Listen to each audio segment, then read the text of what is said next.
you about was the book, which I have my copy of right here.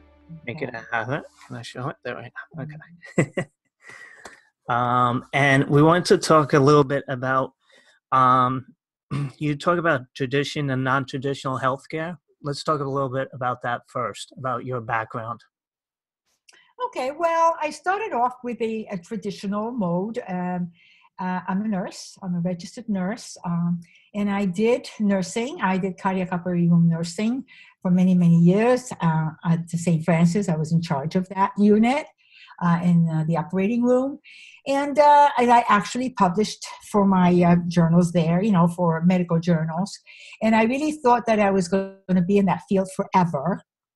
And, after about 28 years or so, I believe that God sends us direction, each one of us, all of us. We all get angels and so forth that God sends us down for a little bit of direction as to which way we should go. And I strongly believe that if we don't have our antennas open for that, we're not going to listen.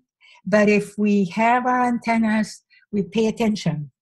And that's exactly what happened, because I just happened to meet someone who was a chiropractor. I didn't even know how to spell it, but somehow or another, it really brought me into a place where I started to entertain a different way of helping people to heal, and a more natural way. Something drew me, and I decided to become a chiropractor after 25 years of, solid hospital nursing.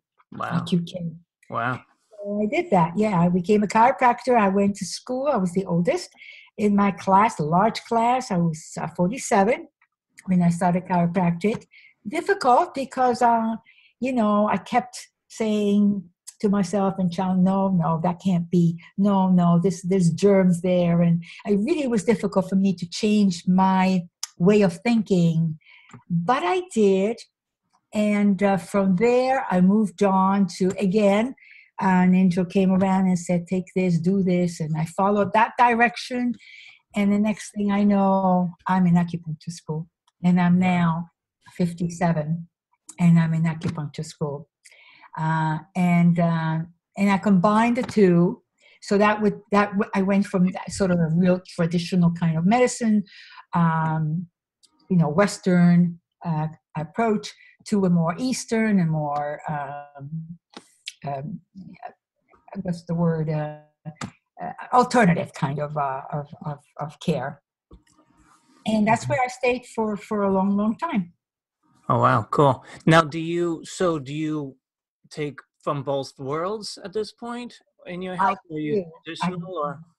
Great question, because I think that one of the reasons a lot of my patients really stuck with me and liked me a lot, and a lot of them would say so, is because they knew that I had a good background in Western medicine, and they knew that I would be honest with them and tell them that I thought they would be better off to go to such and such an allopathic doctor, whether it would be their general physician or a specialist, for something that they were coming to me for. And they knew that I would be able to discern who could best help them in their quest to be healthy. And I had one foot into Western and one foot into Eastern throughout my practice. Mm-hmm. I always was able to look at a situation, a patient, and a patient's goals in terms of both, balancing both the Western and the Eastern. So you see benefits to both the Western and Eastern medicine? Absolutely, without a doubt. And I also see where one can be not substituted, but where one would be downright better a way of going than the other. But then there are times when you have to respect, and I do. There is no disbelief about surgery or drugs or, the kinds of treatments that Western medicine offers us. But I would be able to really tell which would be better for that patient. Excellent. So let's talk about the book, Make It a Habit. So usually the term I have a habit is a bad thing, right? I have a habit of biting my nails, a habit of getting up late. So, but these are good habits, right? They're actually, there's good, there's bad, and then there is neither good nor bad. There's the neutral habits, the ones that you really cannot categorize them into. They're just your idiosyncratic habits. They don't hurt or harm anybody, and they don't benefit anybody. They're just yours. But habits are, the whole gamut from good to neutral to bad to very, very bad and to pathological. Mm-hmm. Mm-hmm. So the aim of the book is to make people make good habits, correct? Yeah, but it's not something easy to do. And I thought about this. It's something that came to me. Sort of like, all right, this is time for you now to do something about this particular topic to help people, because really that's what's in my heart to do. And I was giving a series of lectures on the habits of health. I'm a health coach, and we have like 5 major habits that we teach our clients in order for them to get to a point where they are healthy. And that includes weight loss, healthy eating, healthy rest, healthy sleep, healthy motion. So these were the 5 habits of health that I was teaching at this sort of workshop at this cardiologist's office. And it occurred to me that, well, you know what, if I'm going to talk about habits, shouldn't I really take a look at that subject by itself and research it a little bit and see, what that topic is about. Well, then I really felt so enamored with the whole topic. I found it fascinating. And I did more research, and then I decided that I needed to write the book from a perspective of a clinician. And so I wrote it with that idea in mind. And what I really wanted to do is to make people realize, clinicians as well as the general public, that it's something that has to be done methodologically.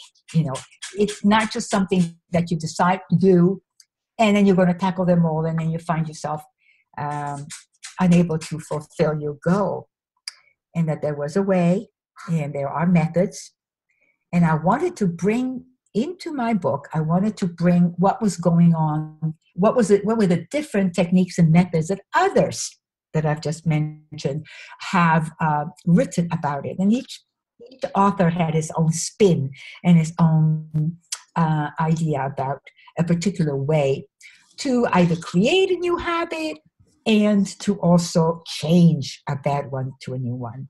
And of course, I wanted to introduce the reader to all these different bits so that they wouldn't have to go and buy 6, 7, 8 books, because they weren't going to anyway. And then introduce my own technique. Excellent. So what are, in a nutshell, your techniques for people? Well, I think that basically there's a common denominator. Everybody agrees completely that if you want to create a new habit, if you want to change a habit that you have for something else, a good one, say, that you need to do it in small baby steps. So everybody pretty much agrees with that. So we do small little baby steps. We pick one little isolated aspect of it and we work on that until it becomes a habit. So repetition is a huge component of habit making. Repetition. Mm-hmm. Rewarding yourself. Being content with what you have achieved thus far. And not saying, well, I didn't do an hour's worth of exercise. Well, maybe you just went to the health club and you just took a look at the machines and that's it. And you make yourself a habit of just going there. What happens is that gets contagious. You're there already. You might as well do a little bit more. So those are the steps that most people agree upon. And what I felt was that there were 3 very important A's. I call it the triple A's. So the first one is one that you hear it a lot after a while when you listen to people talking about mindfulness. In general, you'll hear that word awareness. There is no way you're going to listen to Oprah and Deepak Chopra and not hear that word over and over again. You need to be aware that you have a habit that you don't like and that's not serving you. Your purpose is not making you happy. It's not making you look good. It's not making you feel good. And you don't really want it. So you need to be aware. Of course, with that, you need to be ready to change. So there is an interesting trans-theoretical model that takes a person from the moment, different stages of the changing process, which is very, very intricate, which I do talk about it in the book as well, which is where are you in that line of being ready for change. The other part of the A is the action plan. I came up a chapter with many different techniques. What resonates with you? What type of person you are? You like a lot of detail? Then you can go with this author who has this particular method. You want to go straight to the point, kind of, then you have that. So the action plan is, I'm aware that I have this, I'm ready to do it, and I am going to follow Heyman's approach. And if that doesn't work, then I'm going to follow Duhigg's approach. And if that doesn't work, I'm following another one. But I'm going to keep it until I get the right method. And the last one is accountability. It's really almost a must. If you don't commit someone to have an accountability, some kind of an accountability partner, it's easier for you when you get off track for whatever reason, you get derailed. There's no one out there to get you back on that road. So having an accountability partner is very important. So that's my 3 A's. And then I have a mantra that is extremely helpful in getting a new habit off the ground, and that I explain also in the book. Oh, cool. Very cool. Now, they say that it takes a certain amount of time to make something a habit, or what is that? That's very interesting. You know, there was a plastic surgeon. His name I have in the book, but I can't recall right now, who noticed that it would take a certain number of times and days before his patient would be aware of the fact that they had, for instance, a new nose in their face, you know, that it looked different, or they had, that their phantom limb stopped being aware of that. And so the myth was that it takes something like 28 days or 21 days or something like that. And so a scientist decided to study that. And what they really came up with is that it really takes anywhere between very little to 120 days, of which 66 days is the mean time that it takes to actually create a habit. It can go either way. You know, it can go a little bit less, it can go a little bit more, depending upon how ingrained it is, how much satisfaction that habit gives you, and other factors.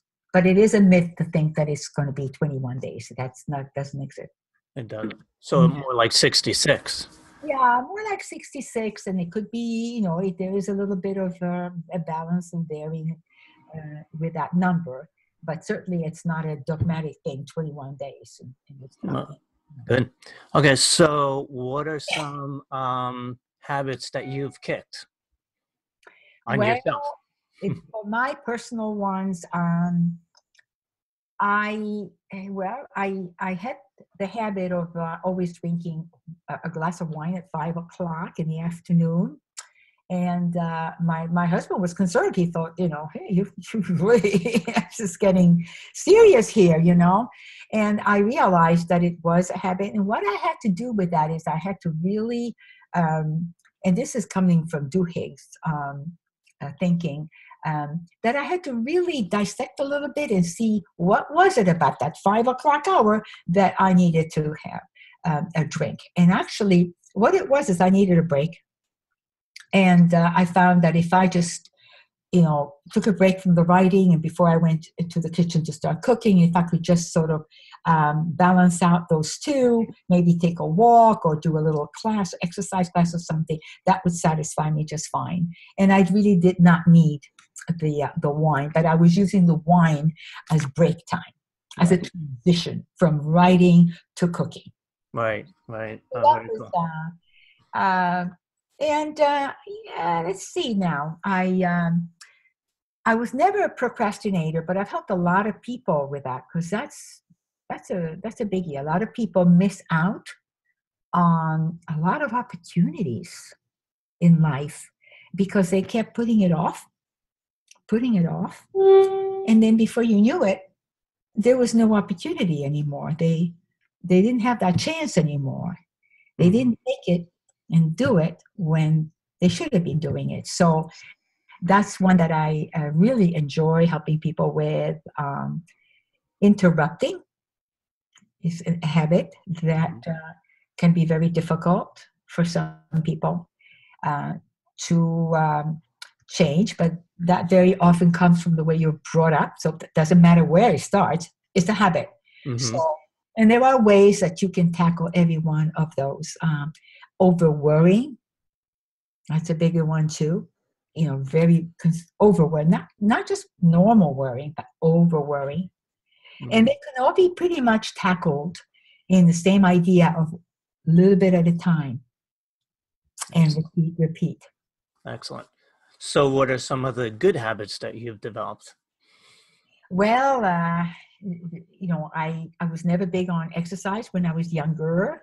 And so when I decided to start exercising, it was one of those things where you do it and then you don't do it anymore. And you do it and then you don't do it anymore. Because I was tackling the whole thing. I'm going to go 3 times a week for 1 hour, and that's not the way that you're going to get a habit, because you're going to get resentful and it's just not going to sit well. And the brain needs time for it to be repeated. So, so I just tell my clients, just put out your sneakers and decide when you're going to do whatever it is you want to do. Say I want to start with walking. So you just put your sneakers there 3 times a week, a certain time, you put them on, and you just go downstairs. It doesn't matter if you just walked half a block and you came back. The idea is that you're going to do it 3 times a week, and then you get used to doing it 3 times a week. So you know what's going to happen. Instead of half a block, you're going to go 1 block and 2 blocks, and that's how the habit gets going. Let's talk about the writing process, and being a writer, yourself and myself included. Do you make it a habit to sit down and write at certain times? I have been experimenting to see which is my best time. So the first thing is to do that. The first thing is you have to do a lot of different ways and then see which one resonates best with you, which one allows you to be most creative. And the interesting thing is that I have, for instance, tried early in the morning. Well, I sort of like to get my house in order, my dogs done, so before I actually sit down, because I enjoy writing. It is a very, very, I just get lost in my writing. So if I were to start in the morning, nothing would get done. The laundry wouldn't get done, the dishes wouldn't get done, the dogs wouldn't get walked. So, I fear that my obligations have to be done first before my pleasure. And writing is really something that I do, but it's also so pleasurable. So I decided the morning is not for me. And nighttime or later, not nighttime, but say past 7, 8 o'clock, that's not for me either. I'm tired by then. Maybe I've had my dinner, but I've also had my glass of wine. And I'm a little tired and I'm not creative. So somewhere during the day. Okay. So I have maybe like somewhere between 2 and 5. Okay. And do you make that your hours at all the time, or you try to work around your schedule? I'm always aware of the fact that I wish I were writing at that time. But of course, there are other obligations and meetings and things that come up where it prevents me from sitting down. But the good thing about it is that I'm very much aware I can't do the writing today. When can I do it? And Mm. so even if I, make my time a little bit later, it won't be as long and it won't be such a big stretch. But I'll do something. And if I've missed it altogether, I'm very much aware of it. And I make it my business not to have that happen twice in a row. So you're putting time aside now. What Yeah. are you currently working on? I'm working on what you might really call a memoir. Oh. And so, yes, my son and my editor and my granddaughter have been pushing me for a while that you must write your story. And my story is that my parents and I fled during the war, World War II, out of Belgium through France and Spain and Portugal. And then we came, we went to Brazil. My family went to United States, but we went to Brazil, and from Brazil, Argentina, and there was lots of things going on. I was smuggled into Argentina. And how old were you at that time? So I was 2 during the war. Wow. And I was 6 when I went to Argentina. So I came to the United States at 14. Okay. And there's the effects of that war, personally, at the time were none, because I was a toddler. I was 2 years old. I don't have any memory per se of it, but it affected my life and the course of my life. Mm. And it had a tremendous influence on who I am. Good and bad, I guess, right? Yeah, good and bad, but I think it's influenced me in a very positive way. It's not, Okay. Bitter or, actually mostly, in a very positive way. And why is that? What's the positive of that? The positive of that is that I was not left bitter about it. I was not left with the feelings of hatred. When I got to Brazil, I contracted diphtheria and I was pretty sick. Mm. And the doctor who saved my life said to my mom, if you put her in the hospital, you'll never see her again. Mm. But let's see what we can do. I have a serum. Let's hope. Here I am. Now, this doctor was a German man. He was not Jewish. Mm-hmm. And we had just fled from the Nazis. Mm. So to be saved by a non-Nazi German, and it wasn't just him. In Europe, the embassy, there were 2 ambassadors to France, one from Portugal and one from Brazil. Both very, very, very humanitarian men who risked their lives to save thousands of Jews. Mm-hmm. And that story came to me later on, but it built on the original one that you must never judge people in terms of right. You just have to always give people an opportunity to present themselves as who they are, never prejudge them. So it gave me a very grateful attitude that there by the grace of God go I. Nice. So I grew up with tremendous happiness, and even though there were hard things along the way, I developed a feeling of like I said, gratitude and happiness to be able to be free, and it was all good stuff. Oh, that's perfect. That's a perfect message. And live life to the fullest and live every moment to the fullest, right? Yeah, I probably think that some of this, for my age, most people at my age kind of like settle down and they sort of get into a pasture mode. Mm-hmm. They just kind of enjoy traveling and enjoy this, and they just have a good time. They're in a adult or sort of a an old age type of enjoyment of life. And I just could never go there because I enjoy the work and the opportunity to continue to do work and to help others. And so I think that is one of the things that it led me to just continue to fulfill, the Maslow's actualizing your fullest potential. Excellent. Excellent. And I think you're doing that too. So that's probably the perfect way to end this video. I appreciate your time. I think this went really well. Thank you, Kevin. Press pause.